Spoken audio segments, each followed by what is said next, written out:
Episode 13. Into the Fold. Gently now, 2 folds with the butter in the middle like an envelope.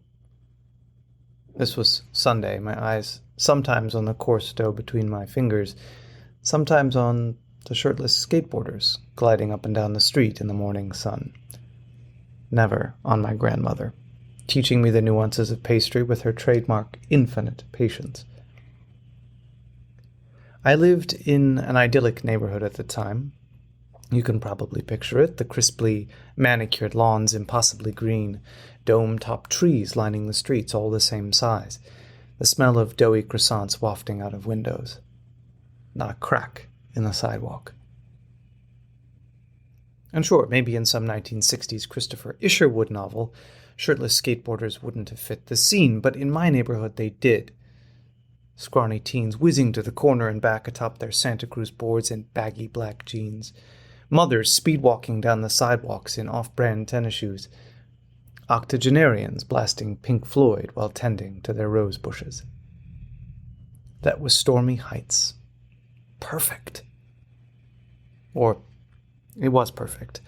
You see, somewhere around the time I turned 15, my idyllic neighborhood grew up and became sad.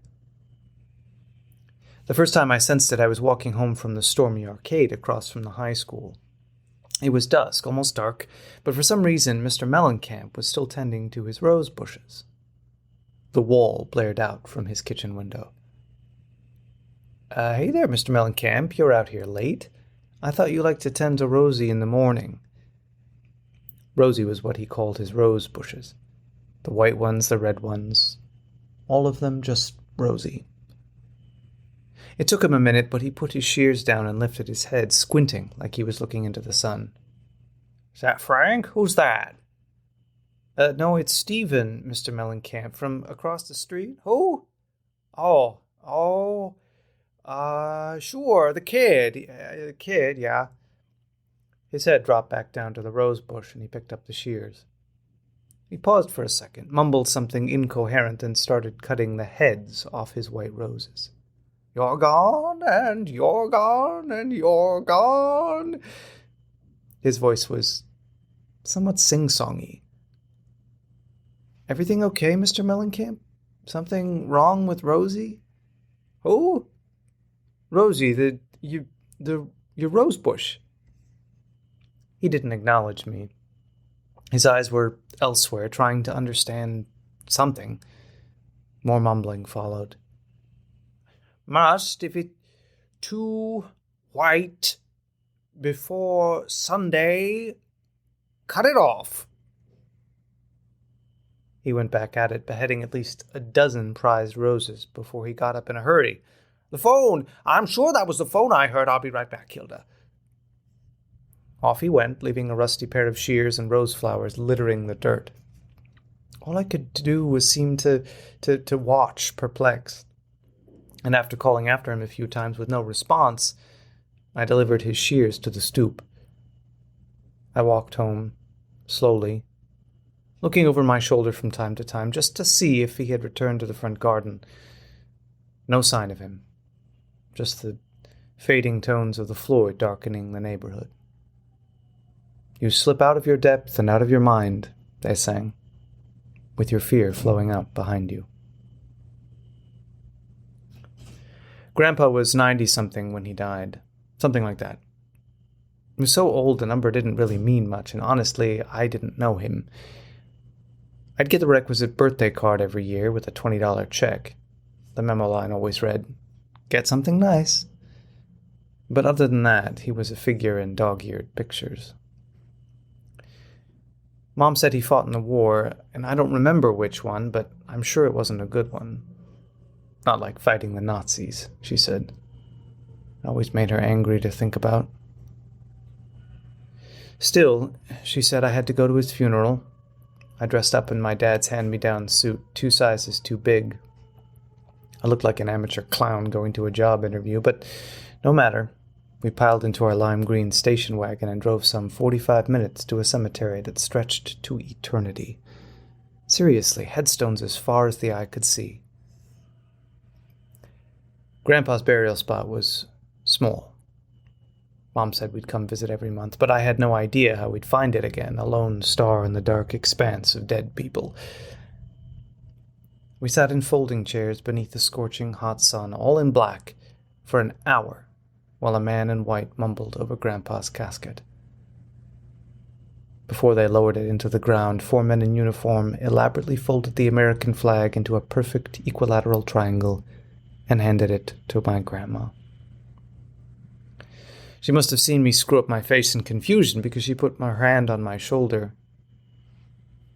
"To honor your grandmother," she told me. "A folded-up flag? How does that honor anyone?" She could have bridled. It was a terribly insensitive thing to say, my grandma already choking back tears. But in her eternal forbearance, she paused and said, "To remember every star he saved on our flag." Saturday morning, I usually head to the park with my friend, Albert. I wouldn't call him a good friend, but he's close and tolerable. In any case, we both like to go to the park when the weather's nice, swing on the swing set until we almost loop around the top, time each other dangling from monkey bars until our arms almost fall off, build second-rate slingshots with twigs and rubber bands, pelting rocks at innocent birds. Boy things. That Saturday, though, Albert was busy doing stuff with the family, he said, and I didn't want to go to the park alone, so I hung out at home. Flipped through television stations I didn't know existed. Who knew there was a QVC4? And watched Night of the Living Dead twice, straight through. When I finally emerged from my bedroom, resigned to boredom, I wandered into my parents' room. My mom was folding clothes. "Where's Albert? No park today?" she asked. I collapsed on the bed, despondent. "No," I sighed, "he's doing stuff with family." I said family in the most insulting, mocking tone I could muster. My mom smiled to herself. I didn't quite understand it then, but looking back, it was a smile that said knowingly, young teenage boys. "What?" I probed, not content to let it pass.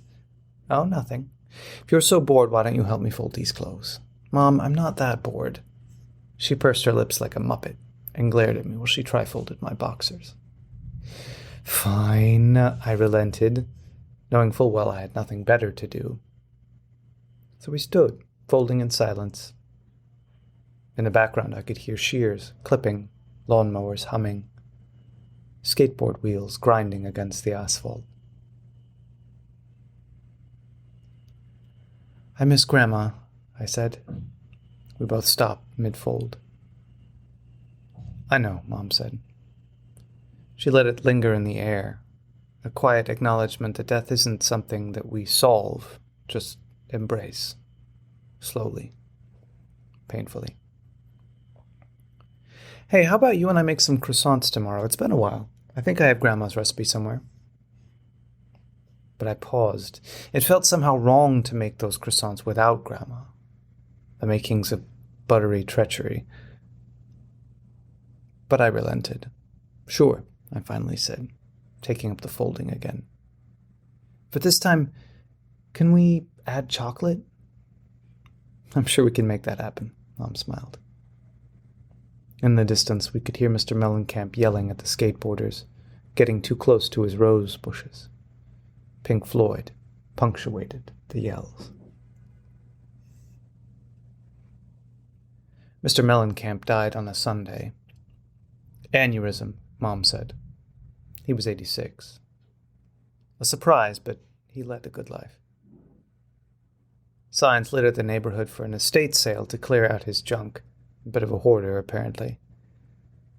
Before the weekend, when they opened up his home, I walked by his place after school. It was eerily quiet. No 70s rock ballads reverberating from the kitchen window. No clip, clip, clip of shears. And just as odd, every single one of his roses had been decapitated. And all around Rosie there was a ditch piled with loose dirt. I thought Mr. Mellencamp was planning on planting new bushes, but I saw a trail of red and white petals around it. I bent down and using the tips of my fingers dug up some of that loose dirt. Underneath, the grave of rose heads, red by white, nestled perfectly together. I covered up what was left of Rosie, and as I walked away, I caught a glimpse of something through the living room window.